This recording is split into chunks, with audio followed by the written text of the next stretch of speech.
I just want to talk briefly about the relationship between nuclear power and nuclear weapons.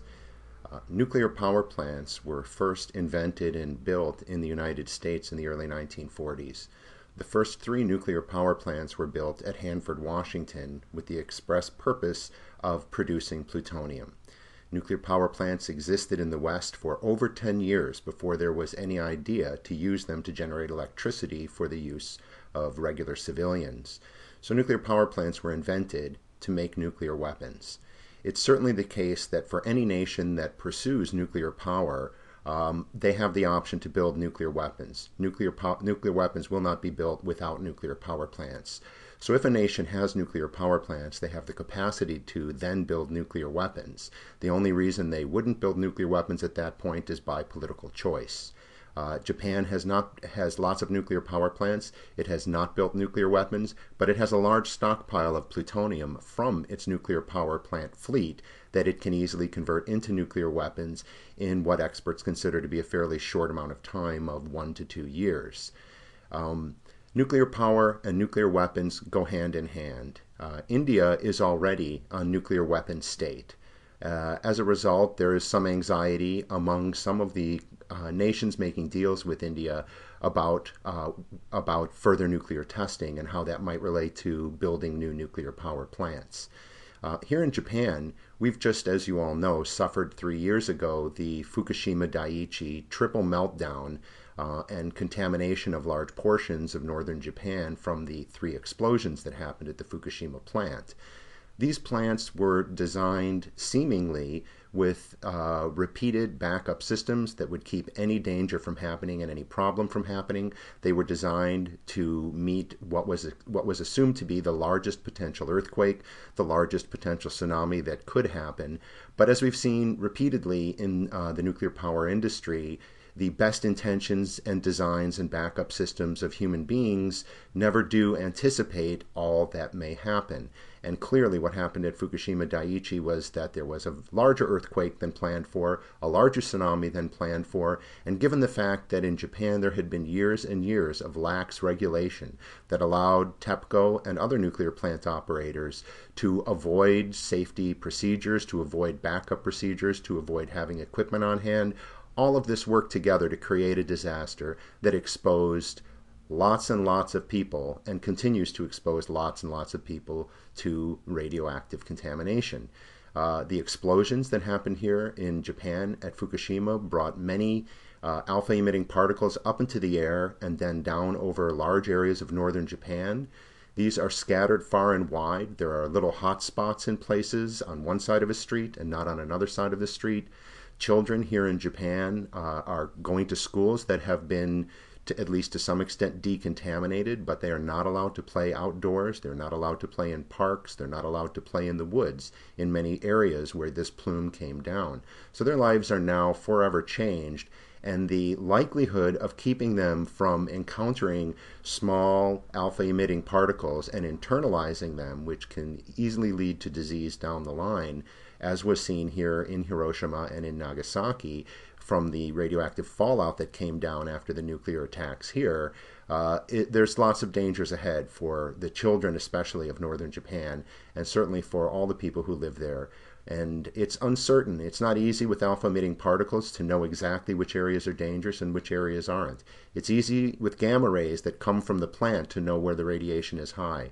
But it's very difficult to track alpha-emitting particles, and it's also very expensive to detect them in the body once they've been internalized, leaving many people in limbo, uncertain if they've been exposed, uncertain what may come from that exposure. And this is typical for people exposed to radiation all around the world.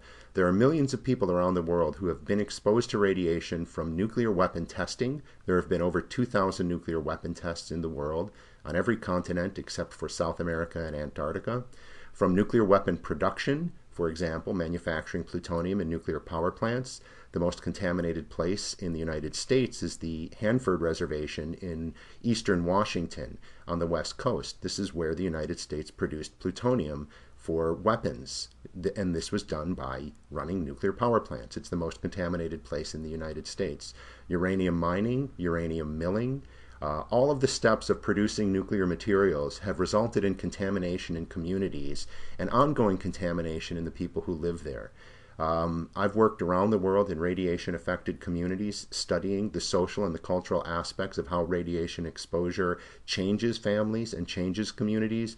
And invariably, what my research and with my colleague Dr. Mick Broderick from Australia has found is that exposures to radiation tends to break down family structure, tends to break down community coherence, and beyond leading to sickness and occasionally leading to death, it can lead to all kinds of destruction of social welfare.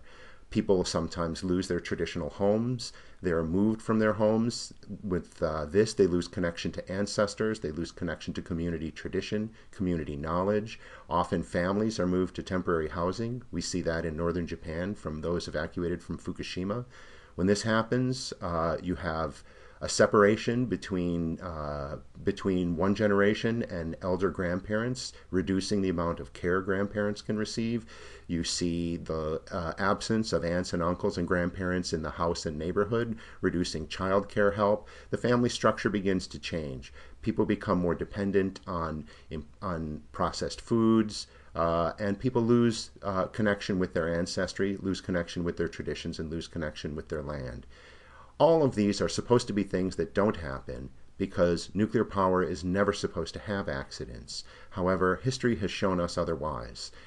Nuclear power leads to contamination in the areas around nuclear power plants and production sites, especially after accidents. And what's more, there is simply no way to separate nuclear power and nuclear weapons except by political choice. So if you have nuclear power plants in your country, you had better have politicians that you believe have integrity and whom you can trust. In India, Japan and all over the world, people who are concerned with nuclear radiation, particularly after Fukushima, are opposing the India-Japan nuclear agreement today, which is likely to be signed Prime Minister Mr. Shinzo Abe's visit to New Delhi. He is visiting Delhi from 25th to 27th of January. And we are organizing protests in several cities in India. Apart from the grassroots protests and cities like Mumbai, Delhi, Kolkata, Chennai, Hyderabad protesting, what we have done is we had initiated a poster campaign in which we requested people to pose with a poster which says, Mr. Shinzo Abe, you are welcome to India, but nukes are not. No to India-Japan nuclear agreement, no more Fukushima.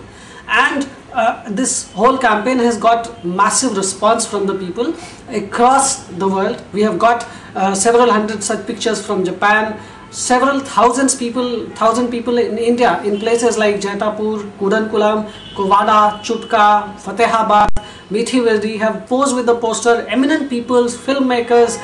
So these are kind of people who have supported our campaign.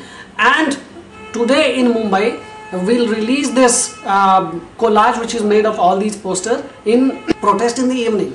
Same collage will be released in Tokyo by a Fukushima evacuee, a very senior Japanese lady called Yukiko Kamaye. And she will also write an open letter to both the Prime Minister today in the Tokyo protest in front of the PM's residence.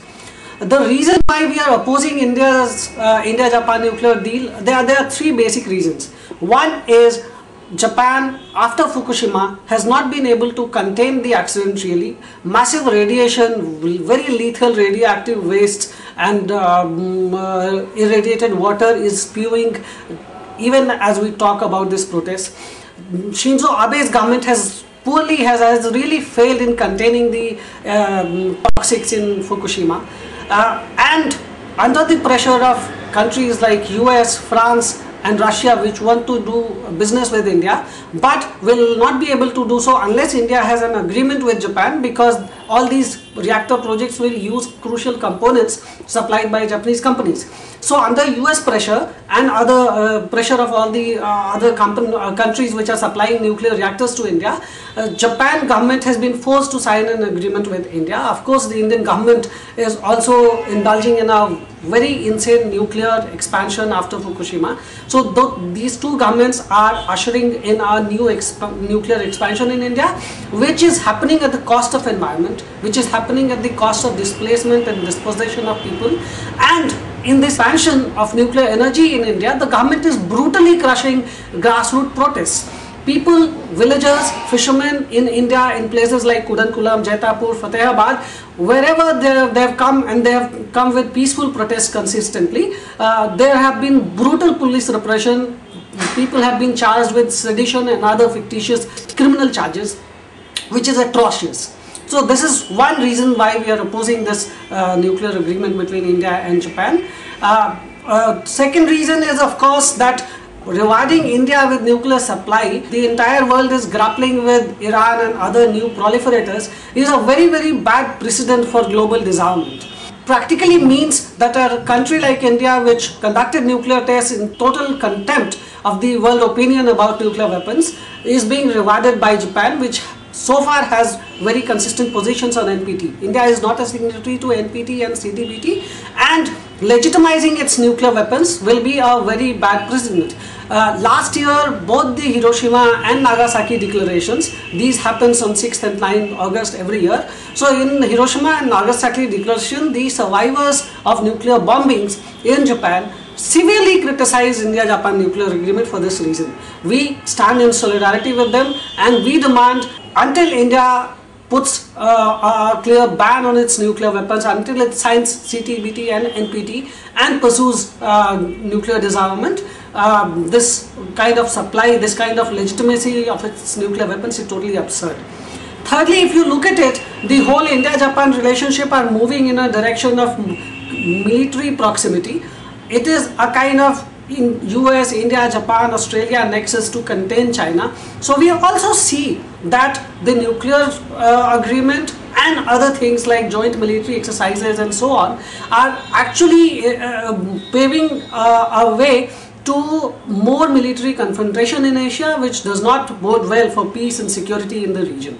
So that is also one reason why we are opposed. Although we want very good relationship between two countries, we are opposed to the current template of the bilateral relations which is being negotiated.